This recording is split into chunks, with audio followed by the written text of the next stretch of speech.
There is a Breslover Chassid and family living here in Jerusalem, and he recounts the following incident that happened to him, and it's just amazing what he did.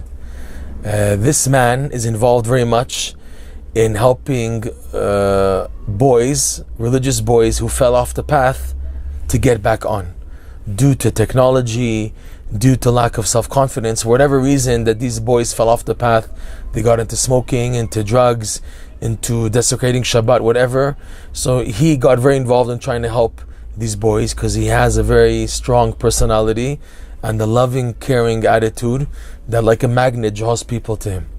So he also at his Shabbat table has guests, but he has to set rules because he's dealing with boys who are off the path coming back, but he still has a family to run. He can't just invite anybody at the Shabbos table to invite somebody with a mohawk and 10 earrings. And yeah, we're talking about a religious family where the boys are dressed, Hasidic, and they have a normal, more quote unquote, so to speak, normal upbringing. You can't bring people out of the ordinary. There has to be some rules in dress and in conduct. No desecrating Shabbat, etc. So with those conditions, he invites guests. That there's they come on condition that they don't drive to his house and they don't do any type of desecration of Shabbat or a presentation which goes against Torah law. So once he recounts that he had a guest who had in his pocket a cell phone on Shabbat, for Shabbat, and his guest, one of these boys who fell off the path and was trying to start to get back on his feet, addicted to using his cell phone, with what they have now, the Androids and everything, and Twitter and everything, addicted to that, he couldn't let go of it even on Shabbat. So while at the Shabbos table, everybody hears that his phone goes off, and without hesitating, he gets up and he goes into another room to answer. And the whole table goes shocked because what is this?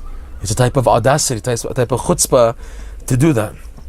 So this father, the man involved, quickly, an amazing thought and action he took to do is that no one expected him to do this, and even the guy who answered the phone on Shabbat and is now in the second room talking on the phone, didn't expect him to do this either.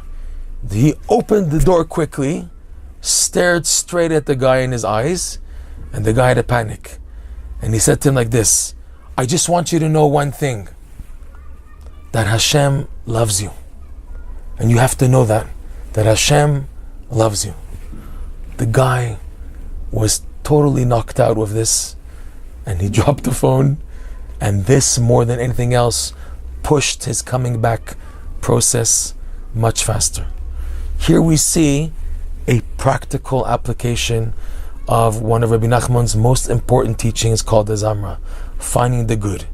The average person would say, how dare you, get out, I can't handle this, I have a family, that's not right setting, you want to do this in your place, but not here, this is not the right thing to do.